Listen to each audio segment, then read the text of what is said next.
Perfecto. Retomando con nuestra sesión, con nuestras sesiones del taller introductorio a Python como lenguaje para el estudio económico, en la sesión pasada vimos una serie de conceptos claves que nos van a funcionar, nos van a servir a lo largo de nuestra carrera como analistas de datos, como científicos de datos, etcétera, etcétera, también como economistas, donde vamos a estar haciendo análisis económico. En este caso, conocimos una serie de conceptos fundamentales que fueron los operadores numéricos, que son todas esas operaciones que nosotros podemos hacer, es decir, la suma, la resta, la división. También vimos algunas operaciones que normalmente no son tan conocidas, como la operación de módulo, pero que son igual de importantes para poder hacer nuestro análisis. En segunda medida, conocimos lo que son los objetos primitivos de Python. Los objetos primitivos sencillamente son esos tipos de datos que vienen por defecto en cualquier lenguaje de programación. Antes de continuar, me gustaría hacer una pausita.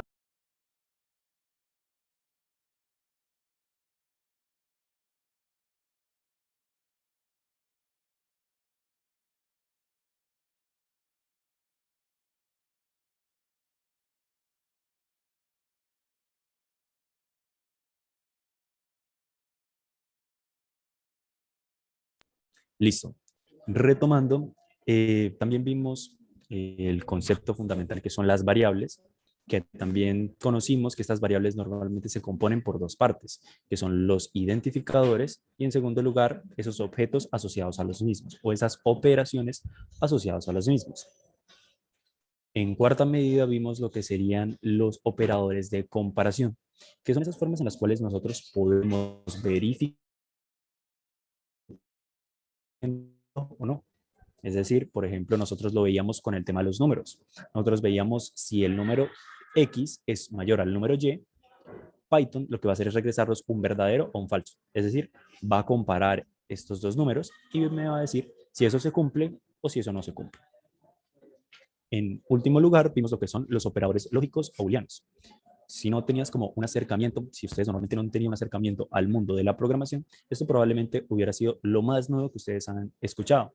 Pero los operadores lógicos, en síntesis, lo que nos ayudan es a que nosotros podamos definir que, por ejemplo, en este caso, si dos condiciones se cumplen, por ejemplo, con el operador AND, establezcamos algo. También veíamos el ejemplo de qué pasa cuando utilizamos el operador OR, que nos permite definir que cuando algo se cumple, es decir, cuando alguna de las condiciones se cumple, nuestro programa ejecute determinada acción, que ya lo vamos a ver en práctica. Y en síntesis, eso fue como todo lo que vimos en nuestra sesión pasada. Si de antemano tienen alguna inquietud, les agradezco la hagan en este momento, porque va a ser muy importante a lo largo de esta sesión, porque vamos a estar trabajando constantemente con estos conceptos básicos. Asimismo, dado que veo que ninguno tiene inquietudes, si la tienen, pueden levantar la mano, pueden escribirlo por el chat, pueden encender su micrófono y decírmelo.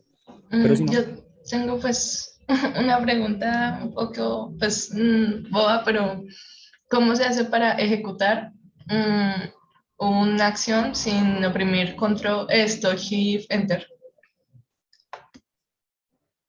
con el mouse te refieres, ¿cierto, Sarita?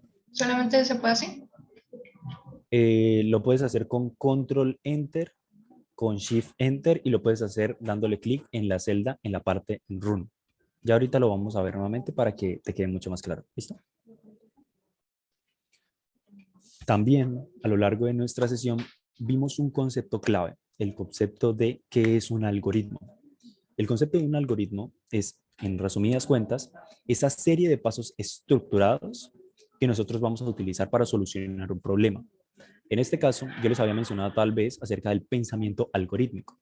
El pensamiento algorítmico sencillamente pone a trabajar este concepto, el de algoritmo, y lo aplica a una forma en la cual nosotros podemos interpretar el mundo, interpretar los problemas que componen el mismo y de cierta manera, digamos, identificar cómo podemos resolverlo en una serie de pasos.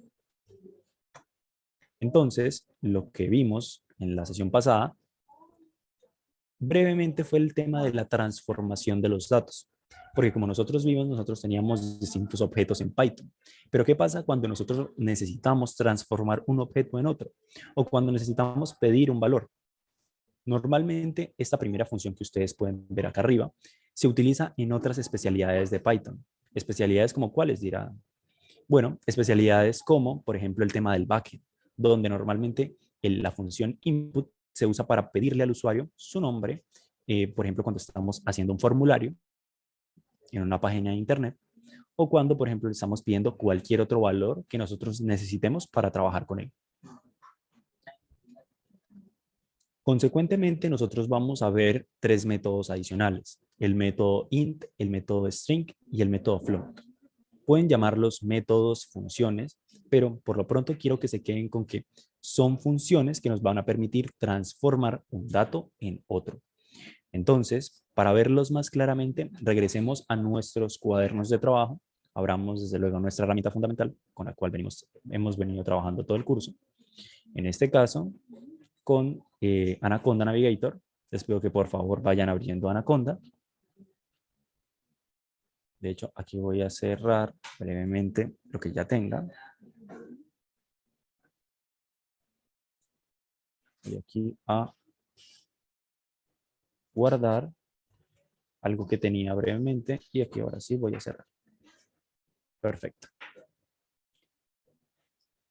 Una vez yo abierto Anaconda, pregunto, ¿se puede ver Anaconda? Sí. Sí. Gracias. Bueno, una vez estamos acá en Anaconda, volvemos a explicar Jupyter Notebook. Y una vez se despliega, en mi caso, lo voy a separar porque me interesa mantenerlo separado. Listo. Una vez nos encontramos en nuestra página principal de Jupyter Notebook, lo que vamos a hacer es lo siguiente: ingresar a la carpeta en la cual hemos venido trabajando. En mi caso, mi carpeta estará dentro de la carpeta documentos, y dentro de documentos encontramos taller de Python B, haciendo referencia al nombre de nuestro grupo. En este caso vamos a ingresar a la sesión número 2, a este cuaderno de trabajo, y por eso tiene esta formita aquí al lado izquierdo. Dándole clic se va a desplegar,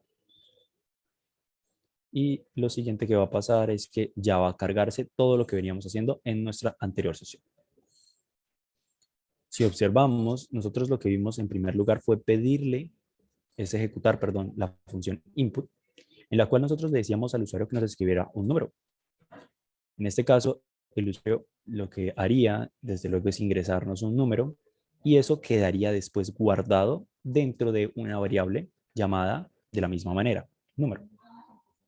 Y lo que hace Python, desde luego, es hacer todo el proceso interno. Para ver cómo funciona y recordarlo, vamos a poner en práctica lo que le acaba de mencionar a Sara. Y para ello le voy a dar acá en el botón de Run. Una vez yo le doy en ese botón, se ejecuta el proceso y me va a preguntar el computador a mí que escriba un número. En este caso voy a ingresar el número 15. Y si yo, desde luego, imprimo lo que hay dentro de la variable número, lo que voy a encontrar es que ahora la variable número tiene el número 15.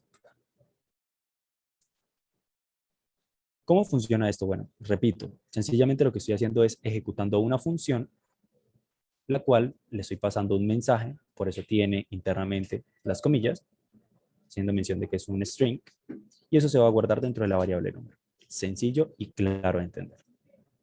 Esto es exactamente el mismo proceso, pero aplicado para pedirle un nombre al usuario. Pero como en mi caso quiero borrar esto lo puedo hacer con con las teclas de mi teclado, escape de D. Repito, yo puedo eliminar una celda oprimiendo las teclas de escape y oprimiendo la letra D de dedo 2 veces. Así. Como veníamos viendo, nosotros vamos a estar trabajando con 3 tipos de transformaciones de datos. El primero que nosotros vimos es input, que como tal no es una transformación, sino es pedirle al usuario que nos ingrese un valor. En este caso, vamos a introducir las otras 3, perdón, para que vayamos trabajando con ellas. Lo primero que voy a hacer es transformar esta celda en celda tipo Markdown o celda tipo texto para poder trabajar con ella. Voy a ingresar un subtítulo. El subtítulo lo puedo hacer escribiendo los 3 numerales o directamente oprimiendo en la tecla de mi computador escape y el número 3. Esto lo que va a hacer es agregar 3 asteriscos y convertir la celda en un título.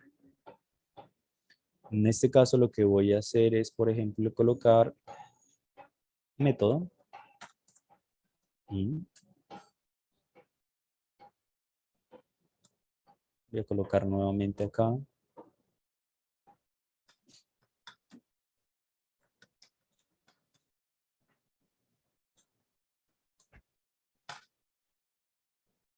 voy a copiar esto, sencillamente para ahorita evitarme el proceso de volver a escribirlo.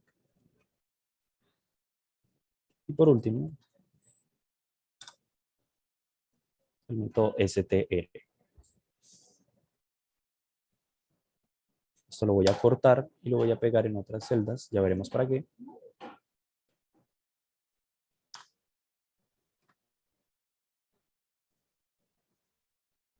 Y ahora sí.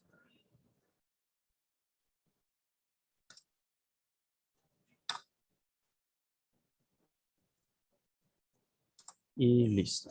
Ahora sí. Voy a posarme sobre esta primera celda y voy a insertar una celda debajo de la misma. Y aquí es donde voy a empezar a explicar todo lo que sería el método int. El método int, sencillamente lo que va a hacer cualquier parámetro que nosotros le estemos pasando, cualquier parámetro posible, valga la aclaración, cualquier dato posible en lo que sería un objeto de tipo entero, es decir, un número entero que conocemos de toda la vida.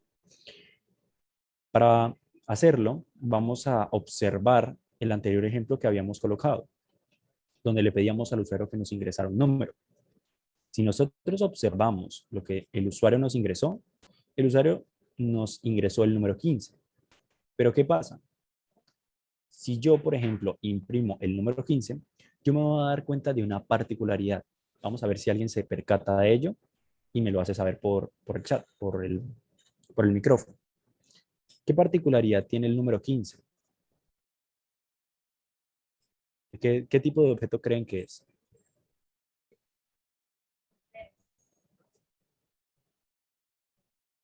Entero. Ok. Para verificar qué tipo de dato tenemos acá, utilizamos el comando o el método type e internamente y por dentro de los paréntesis, perdón, lo que hago es pasar la variable o el objeto en este caso que yo quiero que me diga de qué tipo es. Entonces lo que voy a hacer es escribir type, número. Esto lo voy a borrar un momentico.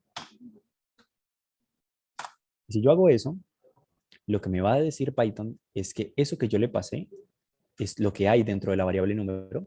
No es un entero como nosotros podríamos haber llegado a pensar, sino que por el contrario es un número string, un objeto de tipo string. Y ustedes se podrán estar preguntando, ¿pero por qué si lo que el usuario me ingresó fue un número 15?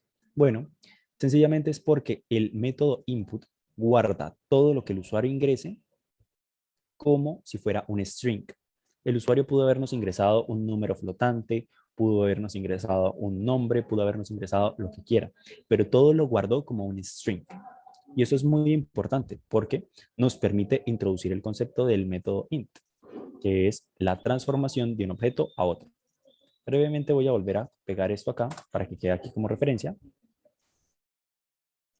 Y listo. Voy a dejar esto por acá arriba. Ahora sí. En este caso, ¿cómo yo puedo transformar este número que el usuario me pasó en un objeto de tipo entero? Lo puedo hacer de la siguiente manera. Voy a copiar brevemente esto que tengo acá arriba y lo voy a hacer acá abajo. Aquí, con esta línea de código, hacemos exactamente lo mismo que hacíamos acá arriba. No ha cambiado nada el proceso. Le voy a pedir al usuario un número y ese número va a ser guardado dentro de la variable número. Para yo hacer la transformación, yo lo que voy a hacer es invocar al método, es decir, voy a llamar esa función, voy a ejecutar el comando int y por dentro le voy a pasar esa variable, ese objeto que yo quiero que Python, en este caso, transforme a un número entero. En este caso le voy a pasar la variable número que contiene lo que el usuario me va a escribir. Y lo siguiente que yo voy a hacer es guardar eso dentro de la variable número. ¿Qué es lo que va a pasar acá? Aquí no va a cambiar nada, pero acá lo que va a pasar es que se va a ejecutar el método int, el cual recibe como parámetro una variable llamada número. Es decir, voy a estar introduciendo un valor, el va a ser transformado en un número entero y eso nuevamente va a ser guardado o va a, recordemos que el símbolo igual significa asignación. Entonces, el resultado de realizar esta función, este método, es o va a ser guardado dentro de la variable número nuevamente. Si yo hago esto y repito estos pasos que ustedes acaban de ver, voy a guardar en este caso el número 15 nuevamente. Voy a agregar una celda nuevamente. Voy a agregar dos, de hecho. Voy a repetir el mismo proceso y nos daremos cuenta que algo cambió. Si yo imprimo el número ya no aparece con las comillas que veíamos acá arriba. Y eso es porque sencillamente hemos transformado el objeto de un string, una cadena de caracteres, en lo que sería un objeto de tipo integer, un objeto de tipo entero, un entero básicamente. Para verificar esto, podemos nuevamente ejecutar el método type, esa función que nosotros tenemos disponible en Python para verificar el tipo de dato que tenemos, al cual le vamos a pasar la variable número. Sí, regálame un momento.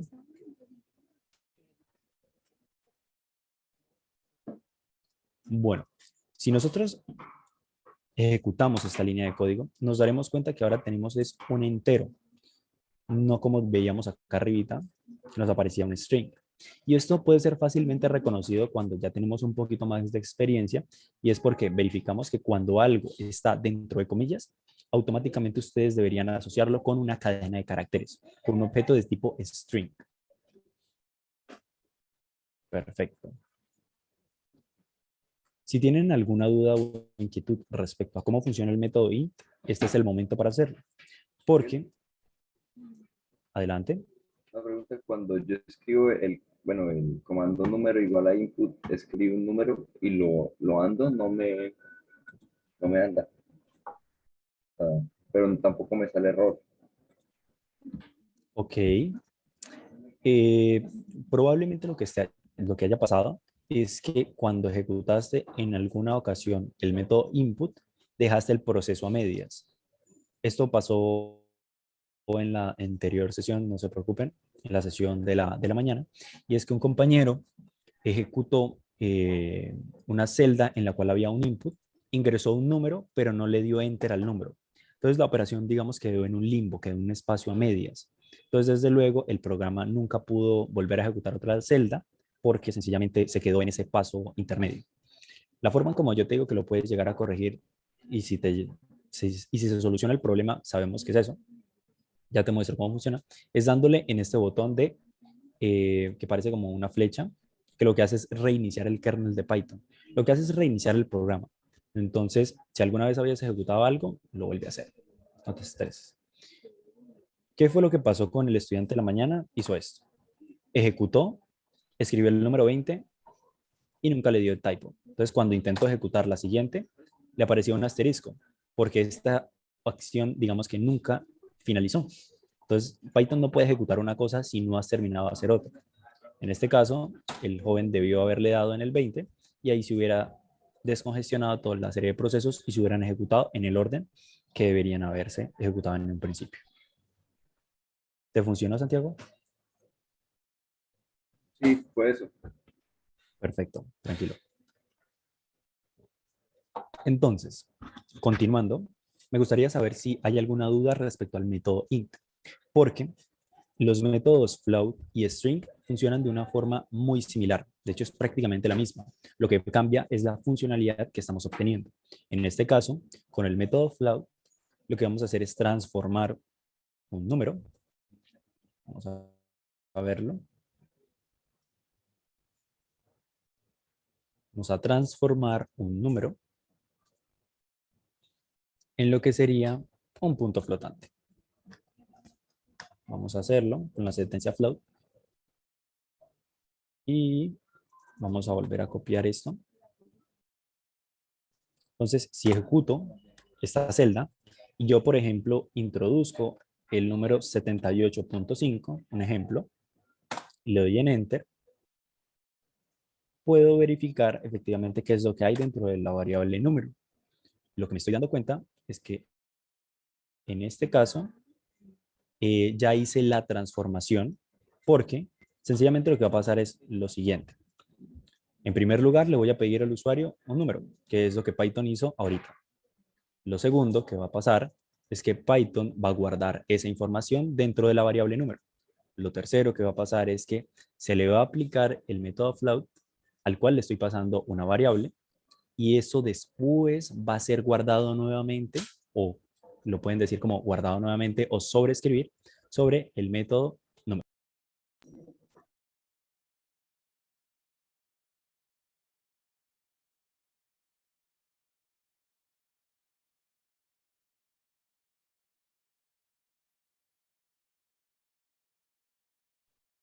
Listo.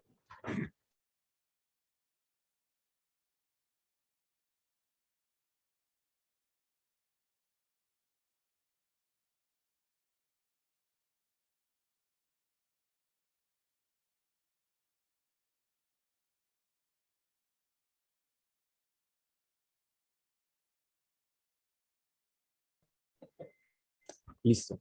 Retomando con nuestra sesión, básicamente el proceso es el mismo. Lo único que está cambiando es la funcionalidad. Para ponerlo en contexto, lo que yo hice en este caso es intencionalmente introducir el número 78.5, pero yo podía también haber ingresado un número, por ejemplo, el 2, que es un número entero, y Python lo que hubiera hecho es convertir ese 2 en un número decimal. ¿Cómo lo hace? Bueno, escribiendo 2.0, que es exactamente lo mismo en materia, en la parte aritmética, pero que internamente serían como dos objetos distintos. Entonces, para ejemplificar esto que les acabo de mencionar, yo podría perfectamente haber ingresado el número 20 y si yo imprimo el número, nos daremos cuenta que el 20 se le agregó el punto 0 para convertirlo en un número decimal en este caso. Vamos a agregar una nueva celda para verificar esto que les acabo de mencionar, que sea un objeto de tipo float. Y si lo ejecuto, efectivamente es lo que les acabo de mencionar. Es un objeto de tipo float. ¿Alguien va a mencionar algo? Una pregunta. Cuéntame, Santiago. El int sirve para cambiar de cadena de caracteres a entero, ¿verdad? ¿Es Y correcto? el float. El float es para convertir cadenas de caracteres en un flotante, en un número decimal. Es una Entiendo. diferenciación que se hace en Python, que puedes trabajar con números netamente enteros o con números decimales.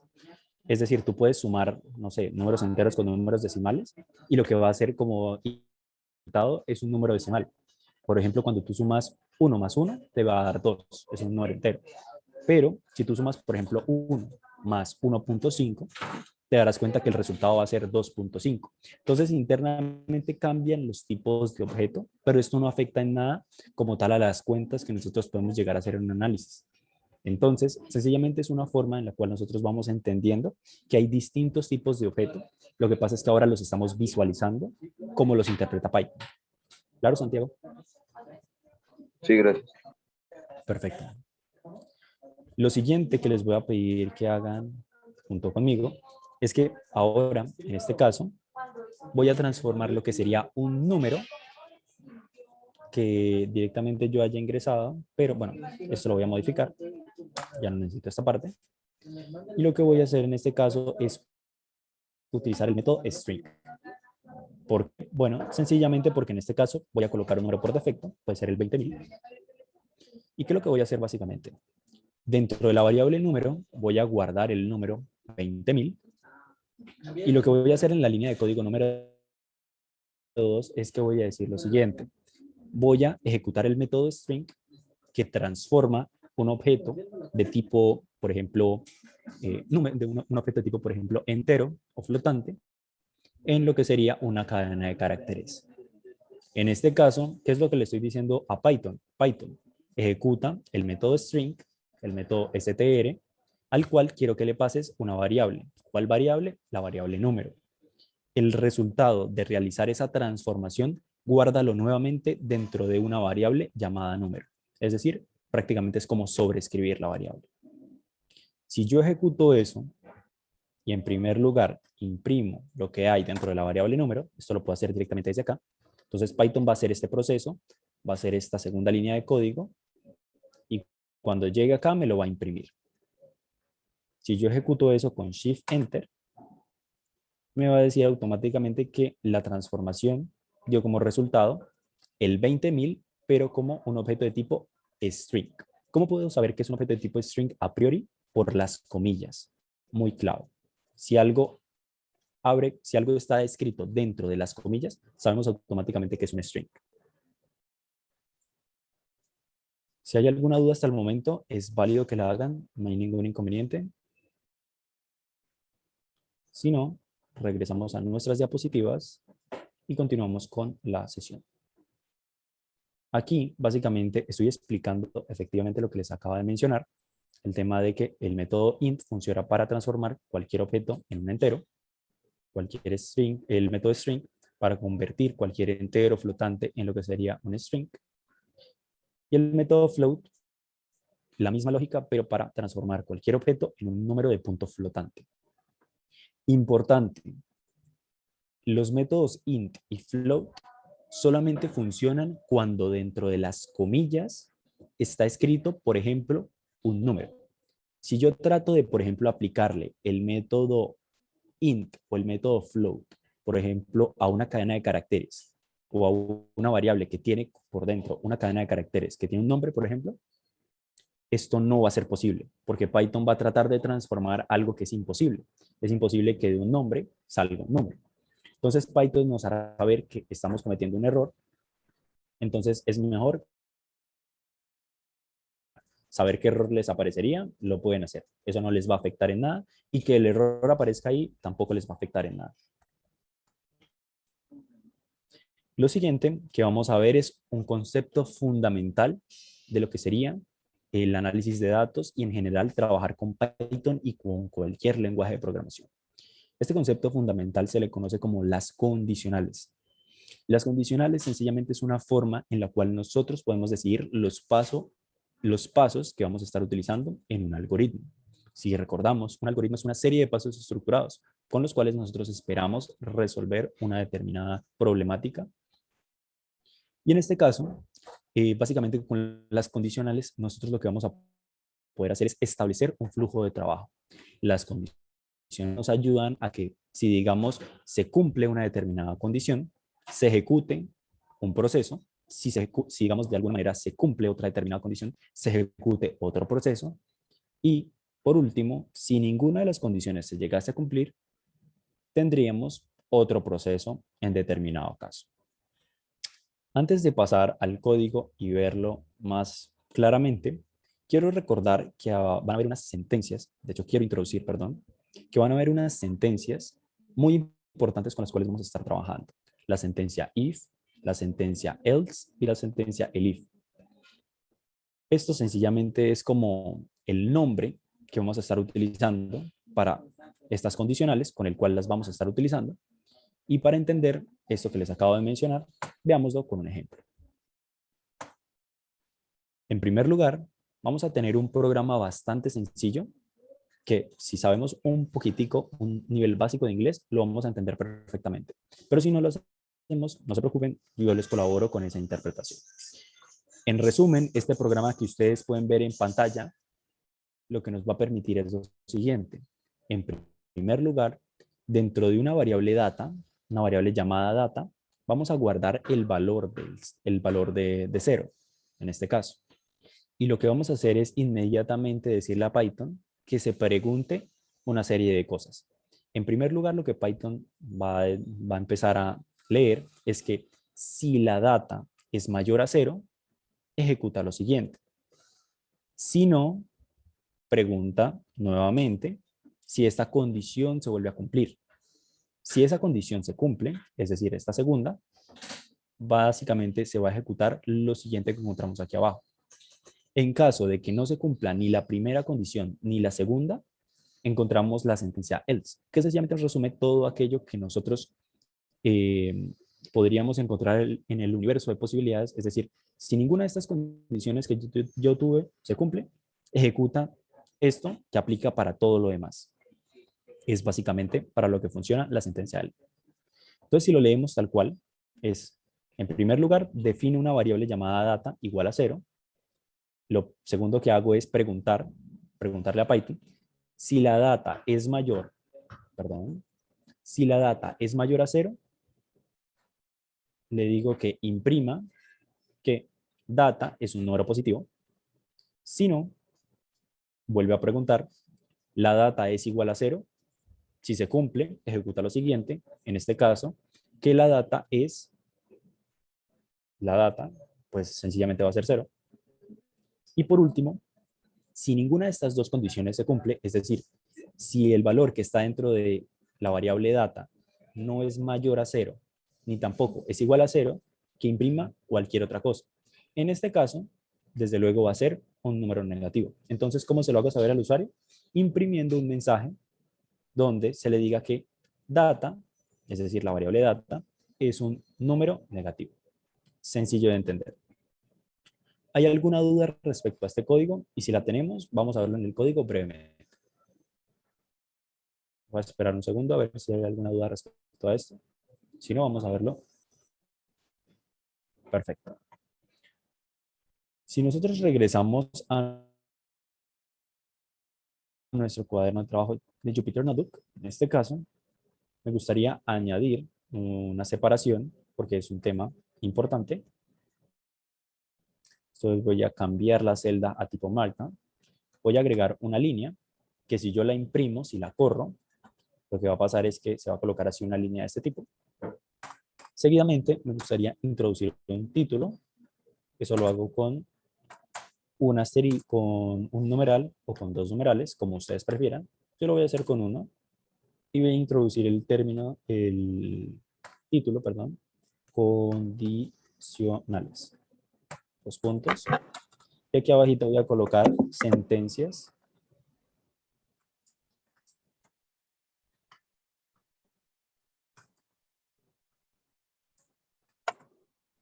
Algo así. Si yo corro esto, me va a quedar ahí guardada esa información. Y para ejemplificar este ejemplo de las condicionales, vamos a, en primer lugar, ejecutar un programa bastante sencillo. Lo primero que vamos a hacer en este caso es pedirle al usuario que nos ingrese un valor. Es algo sencillo de hacer, que ya lo vimos cómo lo podemos hacer a través del método input. Para decirle al usuario que me ingrese un número, pues le voy a escribir un mensaje. En este caso, escribe tu edad, que sencillamente lo que le estoy diciendo al usuario es que me escriba su edad. Y les dije ahorita que un número, pero vamos a hacerlo con este ejemplo para que quede mucho más claro. En este caso, le voy a pedir al usuario que me escriba su edad y eso me gustaría que quedase guardado dentro de una variable llamada de la misma manera, edad. Lo siguiente, si ustedes recuerdan, lo que va a hacer este método es guardarme esa edad, ese número que me está pasando el usuario, como si fuera un string. Para corregir esto, pues sencillamente lo que hago es agarrar la edad y volverla igual a ejecutar el método int, al cual le paso como parámetro la variable edad. ¿Qué estoy haciendo en esta segunda línea de código? Lo mismo que veníamos viendo acá arribita. Lo que estoy haciendo es ejecutar el método int, que va a transformar en un objeto de tipo entero todo lo que yo le haya pasado por dentro de los paréntesis. En este caso, como le estoy pasando la variable edad, entonces voy a estar transformando ese número que me dio el usuario en un objeto de tipo entero. Y eso lo voy a guardar dentro de la variable edad nuevamente. Lo siguiente que me gustaría hacer en este caso es poner en práctica estas condicionales. Lo primero, la sentencia que ustedes habían visto un poquito más adelante. Un poquito atrás, perdón. En primer lugar, la sentencia if. La sentencia if se lee tal cual como se esperaría en inglés. Si una condición se cumple, es decir, si edad es, por ejemplo, menor o igual a 0, ejecutar lo siguiente. Quiero que observen la escritura, la sintaxis que estoy haciendo para escribir una condicional. Sencillamente lo que estoy haciendo es escribir la sentencia if, que es la que yo les mencionaba que era muy importante. Seguido de esto, estoy escribiendo lo que sería la condicional como tal, es decir, esa comparación que yo estoy tratando de hacer. Por eso es muy importante los operadores de comparación que habíamos visto en un inicio. En este caso, estoy preguntando si la edad es menor o igual a 0, y ya veremos qué es lo que sigue. Seguidamente tenemos dos puntos que lo que hacen es demarcar el inicio de un bloque de código. Y tranquilos, si alguna vez o no han tenido ningún acercamiento con el mundo de la programación, es entendible que ustedes no sepan qué es un bloque de código. Un bloque de código, en resumen, es un conjunto de instrucciones que se ejecutan en un determinado momento. Repito, un bloque de código sencillamente es un conjunto de instrucciones que se ejecutan en un determinado momento. En este caso, yo lo que estoy diciendo, o le estoy diciendo a Python, es que si lo que hay dentro de la variable edad es menor o igual a 0, ejecute un determinado bloque de código. En este caso, a mí me gustaría seguir escribiendo las condiciones antes de escribir qué es lo que quiero que haga. Por lo que, en este caso, voy a colocar una palabra clave, una sentencia llamada la sentencia pass. La sentencia pass sencillamente lo que hace es decirle a Python que mientras yo esté escribiendo lo demás, ella no me esté marcando que hay un error. ¿Por qué? Bueno, porque sencillamente cuando nosotros vamos escribiendo código, normalmente se nos va a marcar como en rojo o nos va a decir, oye, hay un error, no escribiste nada en el bloque de código. Entonces, para evitar que Python nos esté diciendo que hay un error, sencillamente colocamos un pass. Y si, por ejemplo, ustedes están trabajando con alguna otra persona, ustedes se darán cuenta que si alguna persona colocó un pass, sencillamente es que no ha terminado de escribir ese bloque de código. Entonces, para evitar que Python marque un error, se coloca esa palabrita clave y se sigue con el proceso regular. ¿Listo? No sé si hay alguna duda hasta el momento en esta partecita que llevamos hasta acá. Si lo hay, bien válido que lo hagan en este momento. Uriel, ¿qué es lo que es el pass? Un pass es sencillamente una palabra que nos va a ayudar a que Python no nos marque un error, ¿sí? Porque ahorita no estoy escribiendo el bloque de código que quiero que se ejecute si esta condición se cumple. Lo que pasa es que aquí yo lo que voy a hacer es preguntar Python, si se cumple esta determinada condición, ejecuta lo que está inmediatamente abajo. Pero ¿qué pasa? Ahorita a mí me interesa seguir escribiendo las condiciones antes de escribir qué es lo que yo quiero que haga cada determinada condición, ¿sí? Lo puedes hacer en diferente orden. O sea, aquí perfectamente podría estar escribiendo las instrucciones de ese bloque de código, de qué es lo que pasa si se cumple esa condición. Pero como a mí me interesa hacerlo en un orden distinto, estoy colocando una palabra clave, que en este caso es la palabra pass, que sencillamente sirve para que Python no nos marque un error y para hacer una señalización de que yo aún no he terminado de escribir. Esto probablemente se lo encuentren cuando estén trabajando con varias personas y ustedes vean que la otra persona escribió pass en lo que vendría siendo un bloque de código. Ustedes lo que deberían pensar es, ok, esta persona no ha terminado de escribir ese bloque de código y para que no marcara un error, colocó un pass. Y por eso se coloca en color verde, porque es la palabra que se utiliza para este fin específico. Una pregunta, ¿y ese pass qué tanto campo abarca? O sea, él no toma como, pues como bloque de código lo que está abajo del pass hasta que lo cierres o él Lo cómo que, sabe. lo que sencillamente hace el pass es que no ejecuta nada, o sea, no te va a marcar ningún error. El pass es como una forma de decirle Python, si esta condición se cumple, ejecuta lo siguiente, y viene un pass. Y el pass, pues sencillamente es la expresión de la nada. Entonces, lo que va a hacer Python es omitir ejecutar cualquier bloque de código. O sea, en palabras resumidas, si ejecuta algo, pero ejecuta algo que no hace nada, que en este caso es un pass. ¿Entiendes? Sí. Perfecto. En ese caso, a mí me gustaría definir una segunda condición. ¿Qué pasa si yo quisiera, por ejemplo, decirle al usuario que su edad, si por ejemplo el usuario tiene 15 años, en este caso el usuario es menor de edad. Por ejemplo, yo recibo como tal la edad que el usuario me está diciendo, yo le estoy diciendo nuevamente, oye, tú eres un menor de edad. Esa sería una segunda condición. ¿Cómo demarco esta segunda condición que acabo de mencionar? Lo hago con la sentencia elif. Únicamente la primera condición que yo hago, la hago a través del if. Si nada más tengo que hacer una condición, puedo escribir el if perfectamente. Pero si yo quisiera agregar más de una condición, lo hago con la sentencia elif. En este caso, se leería de la siguiente manera. Si la edad es mayor, es menor o igual a 0, ejecuta lo siguiente. Si no, vuelvo a preguntar, edad es menor a 18, ejecuta lo siguiente. Y vamos a hacer el paso un poquito más resumido. Else, dos puntos. Y voy a colocar acá nuevamente un paso. Ya veremos por qué. Aquí sencillamente lo que estoy haciendo es resumir esas tres condicionales que podrían llegar a pasar y que a mí me interesa que estén demarcadas, que estén diferenciadas. En primer lugar, sería que pasara algo. En este caso, voy a especificar qué es lo que me gustaría que pasase. Voy a decirle al usuario, en este caso, recuerden, lo hago con el método print, y le voy a escribir al usuario, una persona no puede tener edad negativa. Por favor, ingresa un valor válido. Qué pena si se me escapa alguna coma, pero prefiero hacerlo de esa manera. Una tilde, perdón.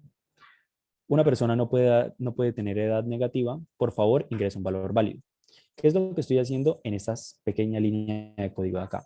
Sencillamente lo que va a hacer Python es preguntar si lo que hay dentro de la variable edad es menor o igual a 0. Le voy a imprimir al usuario esto que ustedes están viendo en pantalla.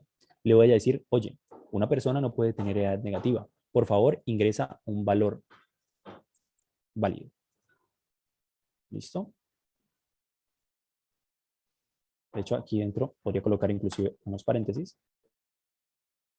No me interesa. Mejor dejémoslo así. Listo. En segundo lugar, ¿qué pasa cuando el usuario me ingresa efectivamente un número, pero que ya no es negativo, sino sencillamente, por ejemplo, puede ser un número como el 15, como el 12, como el 16? En ese caso, yo sé que el usuario es un menor de edad, por lo que me gustaría decirle al usuario que eres un menor de edad.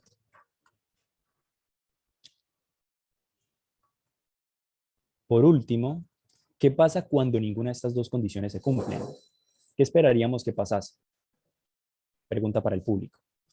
¿Alguien se anima a responderla? ¿O dedocráticamente?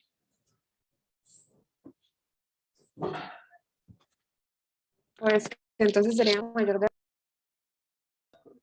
Es correcto. Si, digamos, un número que nos ingresan es menor o igual a 0, pues ahí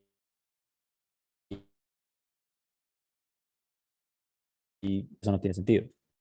La siguiente condición establece un número menor a 18. Y el else lo que está haciendo es establecer una condicional que, en determinado caso donde no se cumpla ni la condición 1 ni la condición 2, se va a ejecutar todo lo que esté debajo del else. En este caso, una edad va a estar entre el menos infinito y el infinito, ¿cierto? Si es menor a 0, pues va a ser un número negativo y me va a imprimir esa condición. Puede ser el menos 80.000, puede ser el menos 1.000.000 y va a aplicar exactamente la misma condición. En segundo lugar, si el número es menor a 18, pues lo que va a hacer es imprimir, eres un menor de edad. Pero si es mayor o igual a 18, ahí se va a ejecutar todo lo que está dentro del else. Por eso yo no tengo que especificar que si el número es mayor o igual a 18. En este caso, sencillamente voy a copiar esto de acá, voy a copiar el pass y sobre el mismo voy a colocarle que eres un mayor de edad para que se vea esto. Inmediatamente voy a ejecutar y aquí lo que va a hacer el método input es pedirle al usuario un número. En este caso, vamos a utilizar el número 75, por ejemplo. Una persona un poquito mayor. Voy a darle en Enter y lo que va a hacer Python es decirme, oye, eres un mayor de edad. ¿Por qué? Bueno, porque Python lo que hizo fue, primero, pedirle al usuario que ingresara su edad, pedirle al usuario que ingresara su edad, después transformar lo que el usuario me ingresó en un número entero a través de esta sentencia, guardar el resultado de eso que les acabo de mencionar dentro de la variable edad y cuando llega a este punto empieza a preguntar Python, ¿la edad es menor o igual a 0? ¿Se cumple? No se cumple. El número que ingresé fue 75. Vuelve a preguntar cuando llega al if. Cuando llega al if, sencillamente vuelve a preguntar, ¿edad es menor a 18? Tampoco se cumple. Entonces no ejecuta ni lo que está acá arriba ni lo que está acá. Cuando llega al else, efectivamente, el else funciona para cuando no se cumple ni la condición A ni la condición B. Entonces, en este caso, va a imprimir eres un mayor de edad. Y por eso está funcionando perfectamente nuestro programa. ¿Hay Una alguna pregunta, duda hasta el momento? Adelante. eh, ¿de qué sirvió colocar el pass si luego le íbamos a cambiar por un string sin antes andar el Te voy a- código? Perfecto, gracias por la pregunta. Voy antes a comentar esta pequeña línea de código. Recordemos cómo yo puedo comentar una línea de código. Lo hago a través de el numeral al principio de una línea de código. Si yo coloco, por ejemplo, un pass y ejecuto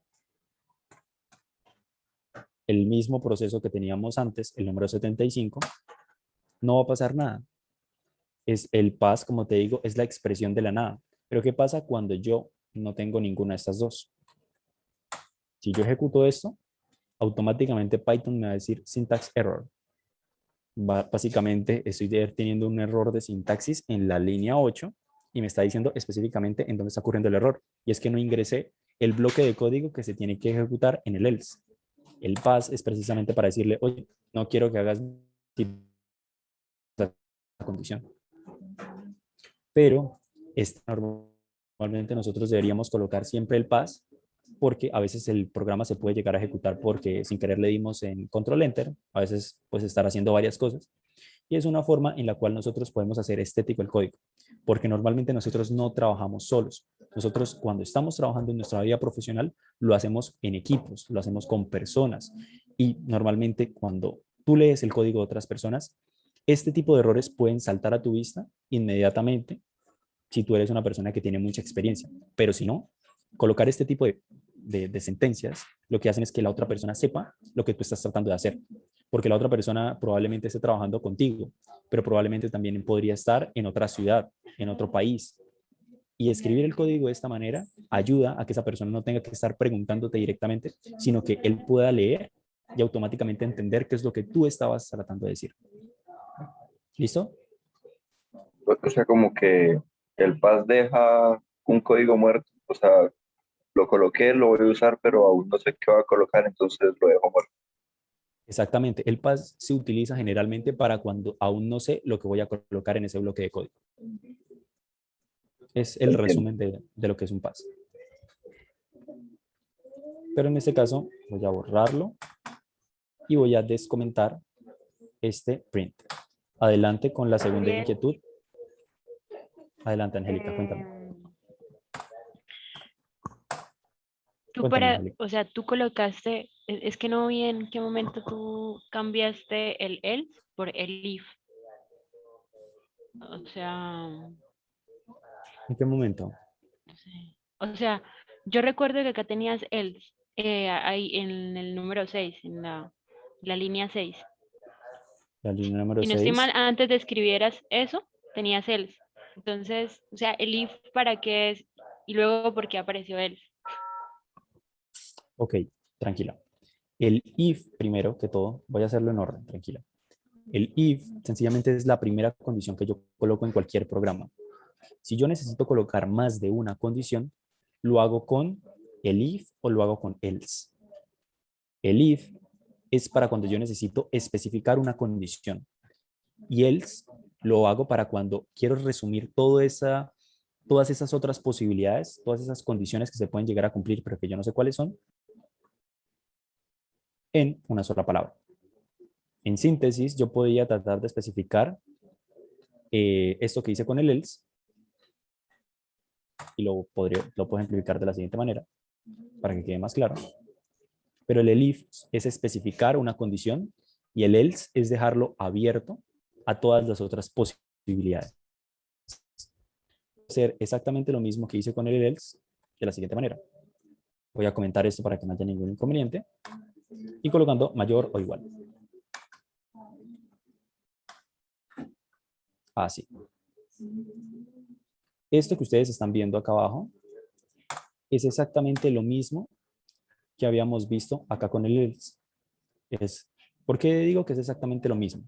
Porque, bueno, es exactamente lo mismo para el fin que nosotros estamos buscando, que en este caso es definir si una persona es mayor o menor de edad, ¿cierto? Pero en este caso lo que estoy diciendo es, si la edad es menor o igual a 0, ejecuta lo siguiente. Si la edad es menor a 18, ejecuta lo siguiente. Si la edad es mayor o igual a 18, ejecuta lo siguiente. De esa manera yo estoy estableciendo cuáles son las tres condiciones. Pero yo podría sencillamente decir que en caso de que no se cumpla ni la primera ni la segunda, ejecuta lo siguiente, que es la única posibilidad que puede llegar a existir. Ok, Uriel, gracias. Quedó súper claro. No, tranquila. Perfecto, porque así me ayuda como a que quede mucho más claro para todos. ¿Listo? En este caso, de hecho, podríamos hacer la prueba. Voy a comentar esta. Voy a descomentar esta. Voy a ejecutarla. Coloco el número 75, le doy en Enter y me dice nuevamente, eres un mayor de edad. Correcto. Funciona perfectamente el programa. Entonces, listo. Lo siguiente que voy a hacer es eliminar esto de acá para que queden las tres sentencias que vimos. Y me gustaría hacer una última aclaración. El if solamente lo utilizamos en la primera, pero si nosotros necesitamos colocar muchas más sentencias, colocamos tantos el if como queramos. Y si ya queremos resumir todas las demás posibilidades, podemos colocar un último else. El else funciona para todas aquellas condiciones que no se cumplen. Es decir, yo podría colocar, ya William, ya te respondo tu duda, pero déjame y termino acá. Yo podría tener, por ejemplo, todas estas condiciones y en que cada una, por ejemplo, resuma si una persona está dentro de... Imaginemos brevemente lo siguiente. Imaginemos que yo lo que quiero es hacer es categorizar a las personas según su edad. ¿Y cómo las voy a categorizar? Las voy a categorizar, por ejemplo, como una persona joven, que puede ser una persona que tiene entre 0 y 18 años, una persona adulta, que puede ser una persona entre, no sé, los 18 y los 65 años. Y por último, me gustaría caracterizar a un tercer grupo poblacional en una población, por ejemplo, la población de adultos mayores. Entonces, a mí me gustaría primero establecer que no me vayan a ingresar un número negativo. En segundo lugar, establecer lo que yo les acabo de mencionar, que menor a 18. Aquí podría colocar también la condición de ser mayor a 18 y menor a 65. Y por último, aquí con el if, establecer que qué pasa cuando una persona tiene, por ejemplo, más de 150 años. Es imposible que eso llegue a pasar. Entonces, eso lo puedo llegar a resumir con el else. Y listo. Es como para resumir eso. Ahora sí, adelante con la duda o inquietud. Yo tengo una pregunta, por ejemplo, si digamos yo escribo -5, ahí el código me va a decir, por favor, ingrese un código, un valor válido. ¿Cómo hago Es para que me correcto. vuelva a preguntar? Ok, tengo que volver a ejecutar la línea de código. O sea, como tal, como he diseñado el programa, es sencillamente como para darnos una noción, pero hay unas formas en las cuales nosotros podemos decirle que hasta que no nos ingrese un valor válido, no podemos seguir con el programa. En este caso, solamente para fines prácticos, es para ilustrar el tema de las condicionales, para fines prácticos y para ilustrar el tema de las condicionales, se estableció de esta manera. Es simplemente un mensaje que no obliga al usuario a volver a ejecutar el programa. Entonces, en este caso, hay que volver a ejecutar la celda. ¿Listo, William? Ok. Pero una pregunta, Adelante, Santiago. es un poco pendeja, No, pero tranquilo. en mi celda no me sale los numeritos. O sea, 1, 2, 3, 4, esos. No te preocupes, es una cosita que yo le agregué al mío. Ah, Realmente no recuerdo cómo fue que lo hice, pero voy a tratar de buscar cómo pueden colocar esos numeritos. A mí me parece mucho más ordenado porque pues puedo ir leyendo las líneas de código que llevo, pero no les va a afectar en nada. Pero apenas tenga la respuesta, les prometo que se las comparto. vale, O sea, gracias. creo que fue por un error mientras estaba escribiendo algo y pum, apareció y yo dije, uy, qué útil.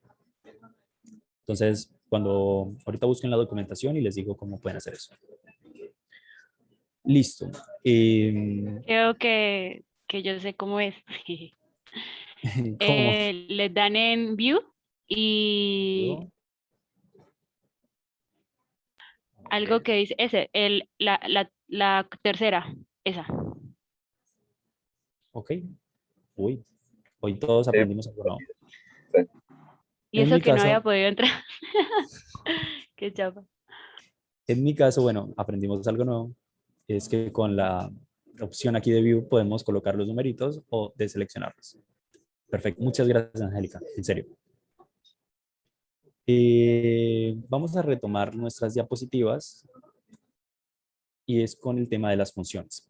Pero antes me gustaría hacer una pequeña pausa de 3 minutos, no será más de eso, para que podamos respirar, tomarnos un descanso, pararnos si estamos sentados desde el inicio de la sesión y después continuamos. Entonces le agradecería a la persona que está grabando, en este caso Sarita. Sarita, haz una pausa a la grabación para que no queden esos 3 minutos muertos.